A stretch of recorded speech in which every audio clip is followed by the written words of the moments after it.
কোথা থেকে আসছেন? বলছেন তো স্যার, এরা সব খাওয়া। আরে ভাই, আমরা তো রেগুলার খাই না, মাঝে মধ্যে বন্ধু বান্ধব একসাথে হলে একটু শখ করে খাই। সবগুলোকে গাড়িতে তোলেন। Brother 1 minute. আরে বড় লোকের ছেলে পেলে একটু একটু ফুর্তি ফাট্টা করবে, ছেড়ে দাও। ব্রাদার একটু আগেই বললাম থানায় যেতে হবে, এখন পুরো তার উল্টো। ভাই দেশটা এভাবেই চলবে। এইভাবে কেউ কলিং বেল চাইপা ধরে বসে থাকে? তুমি তো জানোই যে আমি তোমার জন্য সারা রাত জায়গায় বসে থাকি। আমি তোমার জন্য বাঁচাই না, জজ সাহেবকে একটু ডিস্টার্ব করি। নাও। না না না না না, তাড়াতাড়ি বাড়ি আসলেই আমি খুশি। রাখো রাখো।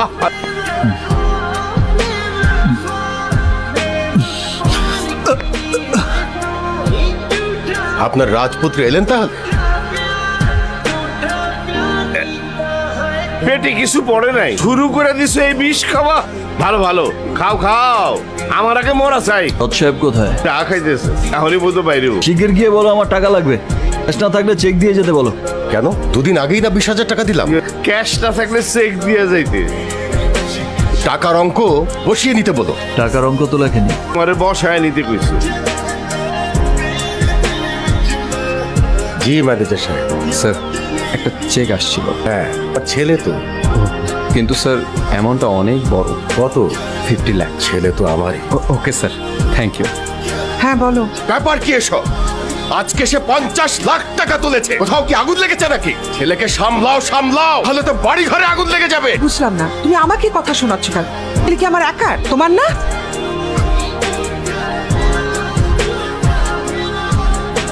আচ্ছা, আপনার সবকিছু ফেলে দিল কেন? আমরা প্রতিদিন 100 টাকা দেই, তো আজ আমার কাছে টাকা নেই। একটা কথা বলি, বুড়ো লোকটার কাছ থেকে টাকা একটু পরে নিলে হতো না? ভাই, এভাবেই চলবে দেশটা। হ্যালো দোস্ত। ভিঞ্চিতে আয়, জরুরি কথা আছে। বিকেলে ঢাকার বাইরে যাব। দোস্ত, আমি তো অফিসে। তাছাড়া আজকে আর বাইরে যাওয়া হবে না, বিকেলে একটা অনুষ্ঠানে যাব, কেউ নিয়ে যাব। কিসের অনুষ্ঠান? আর ওই আমার এক বন্ধু স্বপন প্রায় 1-1.5 বছর ধরে একটা সংগঠন তৈরি করেছে, আজকে তার উদ্বোধনী। আরে ধর, সব অনুষ্ঠানে গিয়ে কি করব? বাদ দে তো সব। না দোস্ত, স্বপনকে কথা দিয়েছি, ও অনেকদিন ধরে আমাকে পটাচ্ছিল সংগঠনে যোগ দেওয়ার জন্য। সম্মানিত সুধী, আসসালামু আলাইকুম। স্বাগত জানাচ্ছি মাননীয় প্রধান অতিথি, বিশেষ অতিথিবৃন্দ, আমার সামনে উপস্থিত সুধীবৃন্দ এবং আমার সংগঠনের সহকর্মী ভাই ও বোনেরা। কিরে, জিম মেরে গেলি কেন? স্বপনকে একটা ফোন কর, আমি এই মেয়েটার সাথে পরিচিত হব।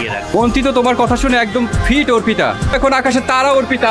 এত আকাশে তারা বানায় না, তাহলে আকাশেই থাকতে হবে, এখানে আর পাইবেন না। অর্পিতা, ভালো। আমার বন্ধু শাহিন। আসসালামু আলাইকুম। শাহিনের বন্ধু ওয়ালাইকুম আসসালাম। স্বাধীন চৌধুরী। বসুন না। বসবো না, শুধু একটা কথা বলতে চাই। জি বলুন। আপনার বক্তৃতা শুনে ভালো লেগেছে। কিন্তু ব্রাদার, আপনার চোখে এত পেইন কেন? কষ্টকে লালন করা ভালো না, কষ্টটাকে শক্তিতে রূপান্তর করুন। আমি কি কোনো সাহায্য করতে পারি? যেমন ধরুন 4 লাখ টাকা ডোনেট করলাম আপনার সংগঠনকে। অবশ্যই পারেন, তবে এখনই নয়, আরো 2-4 দিন আসুন আমাদের মাঝে, বুঝুন আমাদের সংগঠনকে, তারপর ভালো মনে হলে অবশ্যই করব।